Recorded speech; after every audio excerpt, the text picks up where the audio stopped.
기술적 분석에 대가에게 듣는다. 차트의 기술 김중근 마크로엣지 코리아 대표 연결돼 있습니다. 대표님 안녕하십니까? 네, 안녕하세요. 네, 김종입니다. 요즘 예. 자주 뵈서 좋습니다. 저는. 그렇습니다. 예, 지수가 그러게요. 힘은 없는데 나름 우리 시장이 좀 상대적인 강도를 보이려는 그런 모습을 보여주고 있는데요. 2,700선 회복합니다. 2,700선은 어떤 의미가 좀 있나요? 네. 글쎄, 2,700이라는 게 심리적으로는 의미가 있어 보이긴 하겠습니다만은요.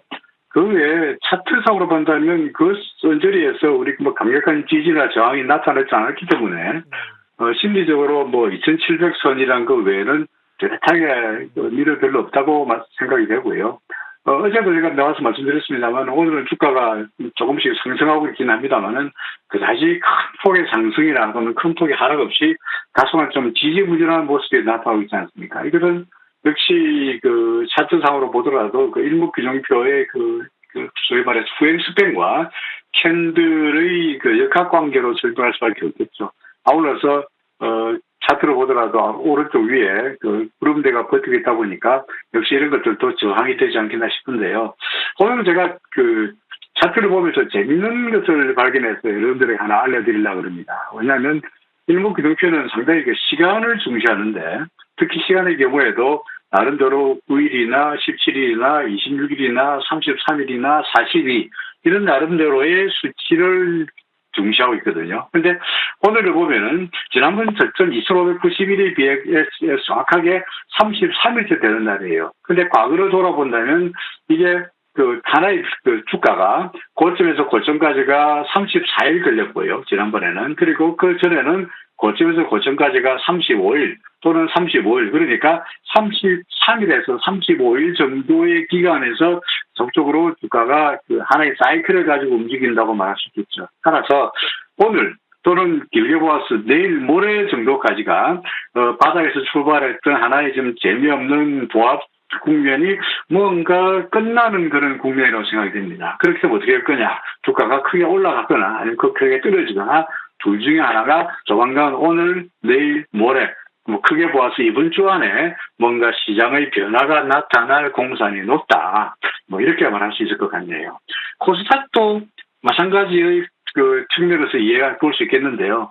코스닥 같은 경우에는 그 시간의 매듭이 코스피는 33단위로 움직이고 있습니다만은 코스닥 같은 경우에는 보다시피 물론 오늘이 33일째이긴 합니다만은 과거의 움직임을 본다면 대개 42일의 범위 안에서 움직이고 있습니다. 그러니까 33다음의 중요한 수치가 이제 42가 되는데 역시 42니까 물론 오늘이 바닥에서 따져가지고 33일째 되는 날이긴 합니다만은 코스닥 같은 경우에는 오늘이 될 수도 있고 아니면 조금 더 이어져가지고 42일째 되는 날이니까 다음 주 정도 되면은 뭔가 시장이 변화가 있지 않겠나 싶은데요.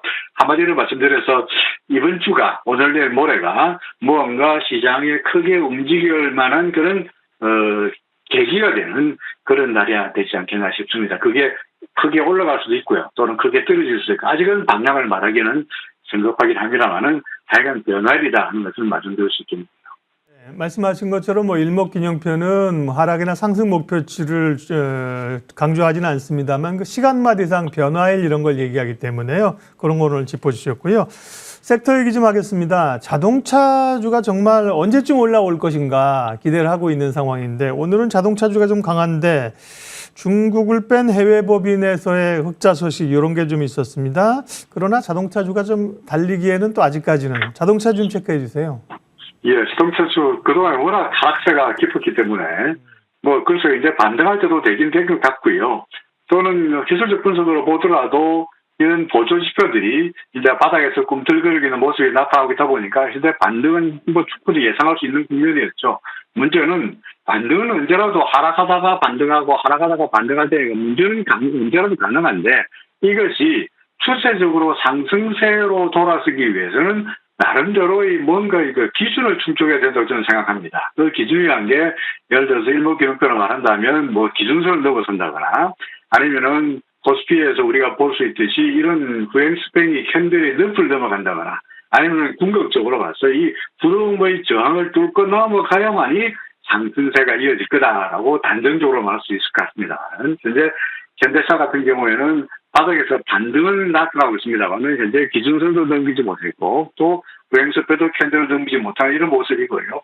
또 기아 현대모비스도 마찬가지 입장이고요. 또 기아도 마찬가지 입장이고요. 다 마찬가지로 하락에 따르는 소위 구름과의 이격을 좁히고자 하는 반등은 나타나고 있습니다만 그게 결정적으로 추세적 상승세라고 말하기에는 더 시간을 두고 봐야 되지 않겠나 이렇게 판단이 됩니다. 네. 자동차 업체들은 말씀하신 것처럼 현대차, 기아, 모비스, 만도 다 마찬가지로 아직 추세를 돌리는 시그널은 아니고요. 글로비스 같은 경우는 좀 다른 모양새를 나타내고 있는데 글로비스는 이제 자동차 관련주라기보다 사실 물류 관련주. 물류 쪽 그렇죠. 예. 그리고 이제 중고차 얘기 이런 것 때문에 글로비스는 좀 다른 패턴을 좀 보이고 있고요. 그리고 오늘 셀트리온하고 삼성 SDS가 이제 블록딜 얘기 때문에 이제 낙폭이 좀 커지고 있는 건데요. 잠깐 좀 점검하고 갔으면 좋겠네요. 그렇습니다. 사실은 제가 어제 바로 이 시간에 셀트리온을 관심 종목으로 꼽았으면 좋겠다. 그동안 많이 떨어졌고, 더구나 이제 일목균형표상으로 봐서 이제 구름을 벗어나오고 있다 보니까 괜찮지 않느냐라고 하필 어제 말씀드렸는데, 어제 장 끝난 다음에 싱가포르 군부펀드에서 이것을 블록딜로 판다는 소식이 나오면서 오늘 상당히 하락폭이 커지고 있습니다. 그리고 삼성의 CS 같은 경우에는 마찬가지로 이제 삼성 일가에서 상속세 마련 재원으로 블록딜로 팔 것이다라는 뉴스가 나오면서 역시 하락세가 크게 나타나고 있는데요. 삼성의 CS 같은 경우에는 보다시피 계속적으로 구름대 아래쪽에서 계속적으로 하락세를 보였기 때문에 뉴스 때문에 하락한 것인지 아니면 근본적으로 하락세가 이어지기 때문에 하락한 것인지 판단이 어려울 정도로 됐습니다만은 셀트리온 같은 경우에는 갑자기 이런 뉴스 때문에 하락세가 나타나는 것이 보여지는데 다만 셀트리온의 경우에는 그나마 다행스러운 게 여전히 기준선을 해서 아직도 잘 버티고 있는 상황이고요. 그러나 구름대 안에서 계속적으로 지지가 나타나고 있고 후행스패는 후행스패대로 캔들 위에서 버티고 있다 보니까 완벽하게 하락세로 돌아섰다고 말하기에는 사실은 좀 더 시간이 있어야지 않겠나 싶습니다. 그리고 앞서 말씀드렸듯이 오늘이 이 바닥에서 따져가지고 또 마찬가지로 정확하게 33일째 되는 날이거든요. 셀트리온 같은 경우에. 그래서 오늘이 어떻게 본다면 변화일이라고 볼 수 있으니까 오늘 고비로 해가지고 다시 추세가 다시 상승세로 돌아설 기대감도 아직은 살아있으니 하루 이틀만 더 보면은 추세를 확인하게 볼 수 있지 않겠냐 싶어서 저로서는 하루 이틀 정도 더 보고 싶다라는 의견을 드리고 싶습니다. 네, 그러게요. 셀트리온은 일단은 거래가 SDS 같은 경우는 최근 거래보다 엄청 많은 거래가 터졌는데요. 셀트리온은 흐름 상대적으로 괜찮습니다. 밀리지만. 근데 이게 기술적 분석하시는 분들은 어쨌든 어떤 요인에서건 호재가 나와서 급등을 했던 악재가 나와서 급락을 했던 블록딜이든 어쨌든 그런 요인보다는 그냥 나오는 차트나 이제 지표를 그냥 정직하게 봐주는 게 맞는 거죠? 그래서 블록딜이라고 생각을 못하면 여기 삼성 SD에서 삼성전자가 판다더라. 그래서 주가가 빠지는 건데 그걸 생각하면 블록딜로 팔 수 있다는 이야기는 시장에서 그 블록딜을 받아가는 기관이나 물량이 있기 때문에 블록딜이 가능한 거 아니겠습니까? 그죠? 근데 블록딜로 사는 사람은 왜 사겠습니까? 여기가 바닥이라고 사기 때문에 블록딜이 가능한 것이죠. 그러면 누군가가 팔면 누군가가 사야 되는 것이니까 누군가는 악재라고 생각하고 팔고 누군가는 바닥이라고 생각하고 사게 되는데 그런 것들이 다 시장에 반영이 돼서 주가로 반영되다 보니까 기술적 분석가들은 호재고 악재고보다는 주가 그 자체를 분석하는 것이 오히려 더 타당하다 이렇게 주장하고 있는 것이죠. 그렇습니다. 외환시장이 하루하루 좀 체크를 해야 되는 상황입니다. 오늘도 환율은 5원가량 상승해서 가고 있는데요. 다시 한번 환율 차트 좀 봐주시겠습니까? 오늘 같은 경우에 환율을 우리 달러 대 달러이긴 합니다만은 사실은 외환시장에서 주목해 볼 만한 게 달러 대 엔화 환율입니다. 달러 대 엔화 환율 같은 경우에는 현재 120원을 넘어섰거든요.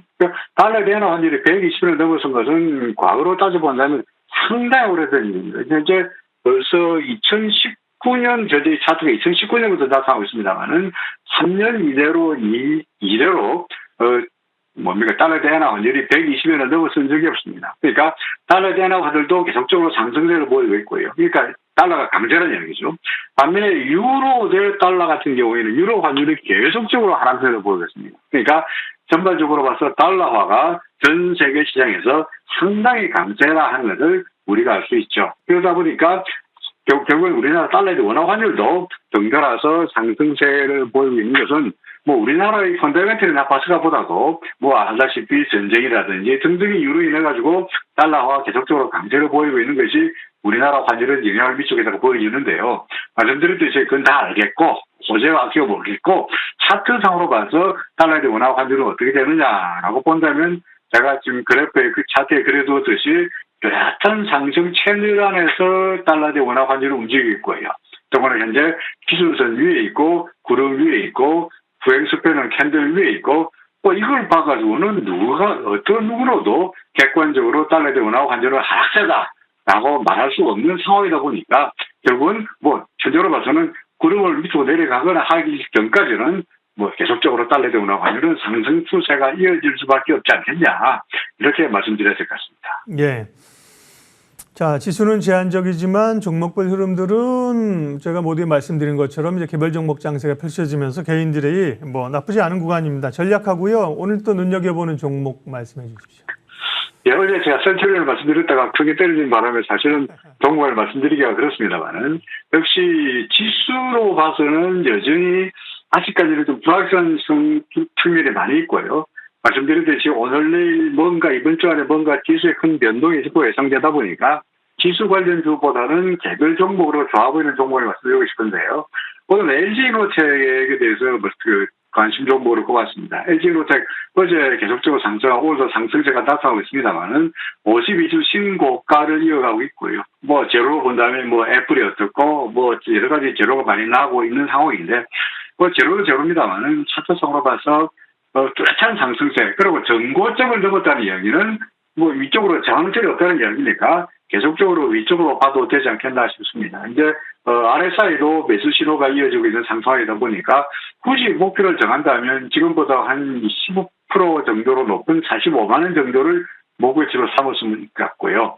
아래쪽으로 본다면 역시 그 기준선 정도 그러니까 38만 원 정도 또는 좀 더 보수적으로 봐서 여기서 7% 정도 하락하는 뭐 38만 원 정도를 손절 라인으로 꼽는다면 상승 추세 올라타면서 충분히 그 안전한 투자가 되지 않겠나라고 판단이 됩니다. 네, 기술적 시장 분석 차트의 기술 마크로 엣지 코리아 김중근 대표님 이야기 여기까지 하겠습니다. 고맙습니다. 네, 고맙습니다.